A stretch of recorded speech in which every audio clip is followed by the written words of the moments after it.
Do you have questions about Stitch in the Ditch? Stay tuned.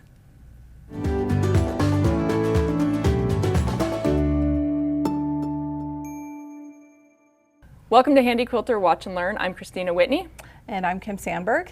And today we are going to talk about all things Stitch in the Ditch. Yes. So I think the first thing we need to talk about what is Stitch in the Ditch? Yeah, so if you don't know what Stitch in the Ditch is, it means stitching right next to a seam in quilting. So I've actually got a quilt here that's got some great examples of Stitch in the Ditch. So you'll notice that there's stitching right here in the gray, and it comes up and then it actually pops over and stays in the gray. And we'll talk about that in just a second. And the same thing going this way and going this way. It is just a way to emphasize the piecing, Stitch in the Ditches, right? Yep. Stabilizes things, keeps it where it needs to be. So let's take a look at some different ditches, for lack of a better way of saying it. So I've got two blocks here that if we take a look at the back of them, both of them, the seams are pressed to one side. They are pressed to one side. So when I flip them over, they both have very clearly defined ditches because you can stitch right up next to that seam. It's kind of nice because it actually gives you like a little bit of a ridge to stitch right against. I think it should be called Stitch in the Ridge. Stitch in the Ridge, okay. Are we gonna Actually, it's not the it? ridge because you want to stitch on the low side. Stitch against the ridge is what it is. So we're not only talking about Stitch in the Ditch, we're renaming it Stitch against the ridge. That doesn't quite roll off the thumb, does it? Now, sometimes people like to press their seams open. So I've got two examples of quilt blocks here. And sorry, the one isn't pressed out quite as nicely. But these are both pressed with the seam open. And these ones also have where the seams are pinwheeled a little bit there. So when I flip those over, they don't have a ridge on either side. So it doesn't mean you can't still do the same idea of Stitch in the Ditch, but when you look at the two blocks where the seams are pressed to one side, there's clearly a side that is the best one to hide that stitching in. Yeah. When you are looking at a block that has been pressed open, you have to make a decision which way to go. And you don't want to ever stitch right down the center of that seam. You could potentially stitch through or like break the threads in the seam itself. Yeah. So you always want to be sure to stitch one side or the other if you've pressed your seams open. Yeah, if you think about it, when you've got two pieces of fabric and they're pressed open, the only thing that's in between there are those threads. So if you're going to go and stitch through there, you're potentially hitting those threads and breaking them. So there's nothing to hold it together. Exactly. Whereas with the ones where you pushed or pressed iron to the side, you have a full layer of fabric there that you can stitch on. Exactly, exactly. So what are some options if you do have seams that are pressed open? Yeah. Since you don't want to stitch right down the middle, what could you do? So just pick one side and just press or just stitch right to the side of that seam is what you can do. Okay. Or you could even choose to do maybe a little bit of an echo where you're stitching 1/8 of an inch or 1/4 inch away. And you can still get that same effect where it's helping to highlight your piecing, but you're not running that risk of damaging that seam between the two pieces. Now, pressing your seams open, I like to do that on quilts where there's a lot of bulk, especially in certain seams. And usually I will do this if I'm going to be doing an edge to edge just all over where everything's going to be stabilized. Maybe not so much for custom quilting. But you know what?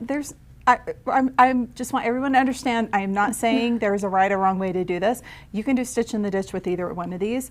There's just pros and cons to both ways of doing it. Correct. So, okay. So if you are wanting your stitches to be actually in the ditch, you'll want to press to a side. Exactly. If you want to do like a little tiny echo, you can press your seams open. Exactly. Exactly. Okay, so those are the ditches. Yep. Should we talk about what threads to choose Yes. for Stitch in the Ditch? Yes, let's do. Okay. So we've got a couple of different weights of thread here. So we've got a King Tut, which is a 40 weight thread. This is a little bit of a beefy thread. You can see how much that shows up as I do a little puddle of it there. And we did contrasting colors. I know for me, usually when I'm doing Stitch in the Ditch, I am very much want to use a blending thread. So I will choose a thread that will blend with whatever my background is. Here is a micro quilter. You can see how much finer this is. So this is a 40 weight thread. And oh, sorry, a 100 weight thread. The micro quilter is the 100 100 weight, weight, the black. And then the turquoise over here is a 40 weight thread. So you can see how the micro quilter is just gonna melt into the fabric and disappear. Whereas your King Tut, you're still gonna be seeing those stitches. Yes. So just kind of depending on that look of what you want, depends on what type of thread to use. And once again, there's not a right or a wrong thread to use. Just think about how much thread do you want to have showing up on your quilt. Yeah. So for me, Stitch in the Ditch, I'm not perfect. Yeah, oh no, None of us are either. And so sometimes I go up onto the ridge, and sometimes I'm down in the ditch.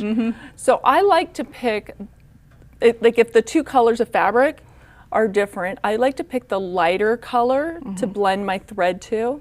That way, if I do go up onto the ridge and it shows, I can make that thread a little darker with, you know, a little fabric marker action, Exactly. something like that. But it's easier to hide that way. That's my opinion. Yes. Everybody else has their own opinions, Yeah. but that's a little tip from a me. little tip. And if you want to make sure that you're doing that, remember to always press to the dark side, because that way that ditch will be on the lighter colored fabric, and then it'll be a lot easier to make sure you can match that thread to get that look. Yeah. But I totally agree with you. Christina does have fabric markers in every color of the rainbow, and I borrow all of them often. So I haven't used them for a while. I know. I actually have a quilt that just came off the frame that I need to borrow a hunter green marker from you, so Got I'll you grab that covered. from you later. So, Okay. yeah, let's take a look at some options of how to do Stitch in the Ditch. So there's a lot of different ways to do Stitch in the Ditch. Let's start with using Pro Stitcher. So you can use Mark, you can use channel locks. Now if you don't have a Pro Stitcher, you can just use a plain old channel lock. But channel locks only work if you got a seam going straight in this direction or straight in this direction. And they only work if you have perfectly straight seams all the time. Yeah. Now, sometimes you can manipulate that fabric a little bit and move it a little bit to keep things straight and square, but sometimes a channel lock, you're just gonna fight it more. So if you're not using Mark, the preference is probably gonna be rulers, right? Yeah, I generally go for rulers personally. Yeah. So let's talk about a few of these different rulers here. Yeah. So we've got the HQ Skinny, we've got the ditch ruler. Any straight ruler will work for Stitch in the Ditch on a straight line. Yes. Now, what if you've got curved piecing or Yeah. applique or something like that? What ruler do you use? So find something with a curve. And the curve doesn't have to match exactly. I mean, you've demonstrated this a lot of times in where you can actually kind of move that ruler a little bit using it as a guide. Another great ruler is the Baby Grand, and especially with that notch in it, if you're quilting around, for example, I've got all this applique to quilt around. Using this ruler to help me guide around this applique is going to be a great option for me. And you're going to show us that, aren't you? I am going to show you this. Yes. It's the Stitch in the Ditch is the way that it just really makes the piecing or the applique or the embroidery, whatever it is, it makes it pop. Remember, your eye is always drawn towards the part that isn't quilted. So if you do a lot of close quilting right around the part that you really want people to pay attention to, for example, a beautiful flower and some applique, that's what's really going to pop. So using these kind of tools works really well. I think, is that the tips we had? I think that's it. I want to see some stitching. Okay, well, let's scoot the machine over here. Okay. And you know what? And we've got the ruler base already on. We've got the Surefoot on. Yep. And We're going to go ahead Pro and do Stitcher some gears are stitching. disengaged. Yep. I think I am going to grab the stool from you. This frame we have set up right now, you'll have to pardon our dust. We're kind of in the middle of doing some updates on our studio, and this machine hasn't been adjusted yet, so it's a little low for me to stand It's very and low. use. So I am also going to adjust my handlebar so that I am down a little bit closer to where I am actually stitching. And that's a wonderful feature on the Amara family. Yep, it sure is. So I've got that set up there. Okay. And I'm going to set up my machine so that the needle stops in the down position. I'm at 12 stitches per inch. I'm in cruise. I'm at a little bit of a high cruise. I might bump that down a little bit. I'm just going to start doing some stitching here and see what happens. So your cruise is 225 right now? Yeah, 225. And we'll just play with it and see where we want to go from there. Okay, so I am just going to stitch right in this ditch next to the applique. And I love how you're just using that foot there to kind of give you a little bit more control. Yep. And I said foot and I meant ruler. And you know what, the goal is, I remember in a book I read when I first started quilting by Harriet Hargrave, she said the goal with Stitch in the Ditch is you want to rub the edge of the needle right against that ridge or that side of the piecing. But you know what, if you're a little bit away, it's okay. So I'll just kind of work my way around this.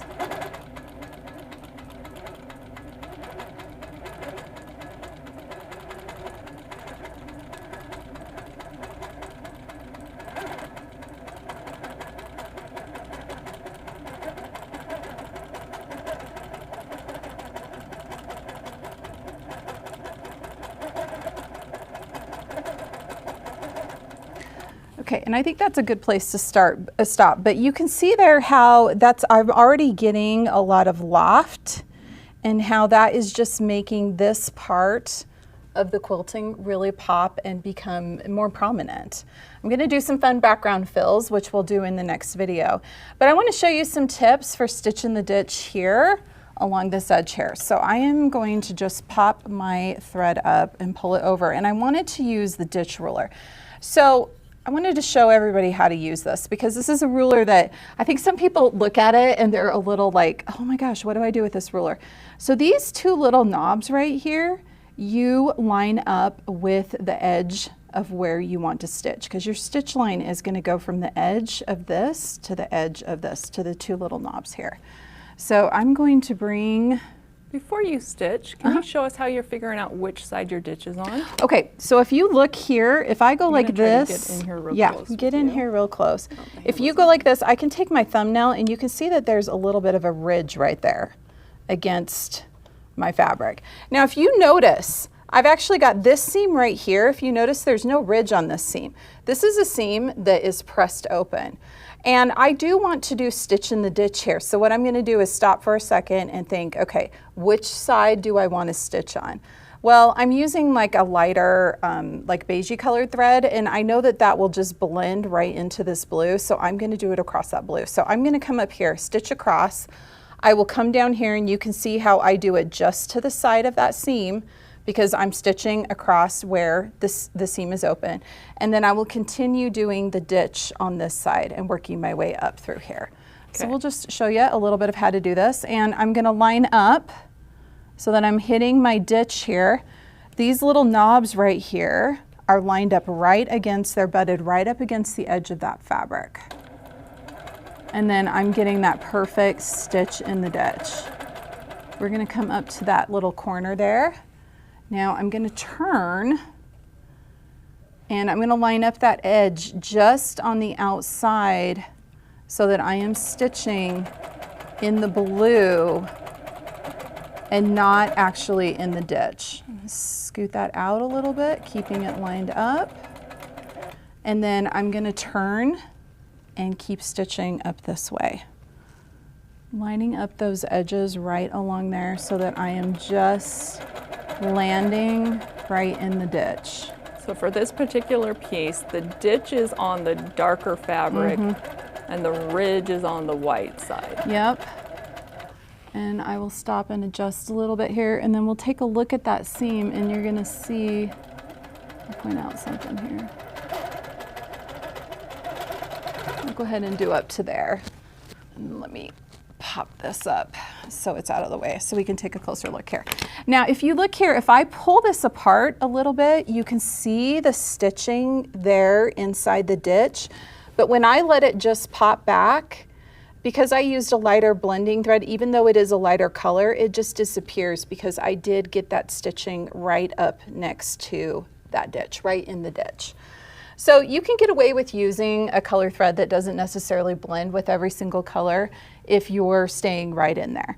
Now, don't beat yourself up if your stitching isn't landing exactly there all the time.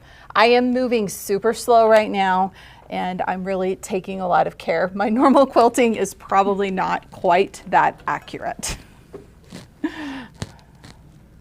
So Christina, do you have any tips? I know you do a lot of stitch in the ditch. My biggest tip is just to be patient with yourself. Don't expect it to be perfect. I very, very rarely will go and unpick stitch in the ditch, even if it goes over to the wrong side or it wiggles, but just do the best that you can. A lot of times if I'm doing horizontal or vertical, just to help try to keep my quilt square as I'm doing the stitch in the ditch, rather than using the channel locks, I will leave my gears engaged. So I have a little bit of resistance, and it can help me go in a straight line. I can manipulate the fabric as I'm going to help keep things square. Perfect. But I'm not fighting it as much as if the channel lock is on. Like, I can adjust it as needed. I like that. Those are some really great tips. So hopefully that will inspire you to try some stitch in the ditch. Like we've both said, it's not hard. It's just something that you've got to slow down and take a little bit of time with to get the results you want. And remember, as long as you're happy with how it turned out, you did it right. Yep. And lots of people are going to say, hey, do we do the stitch in the ditch through the whole thing? Do we do it first? Do we do it second? When do we do it? You're the boss of your own quilt. Yes, you are. You get to pick which way you want to do it. And each quilt might be a little bit different. Yep. So just find what works for you. Thanks for joining us today. Make sure that you like and subscribe. And when you post, use the @Handi Quilter tag, and make sure that you have lots of fun quilting this week. One of the best things we get to do is create fabulous content for you. For 5 years now, we've been putting out one video a week in our Watch and Learn show, and we're going to be making a change to this cadence. So instead of doing it every single week, we are now going to be having our Watch and Learn show on the first and third Tuesday of each month. The time isn't changing. They're still going to premiere on YouTube and Facebook at noon Mountain Time on the first and third Tuesdays. We're doing this so that we'll have opportunities to bring you more great educational content on even more social media platforms. So please join us. We look forward to having you enjoy one of our videos and have fun quilting.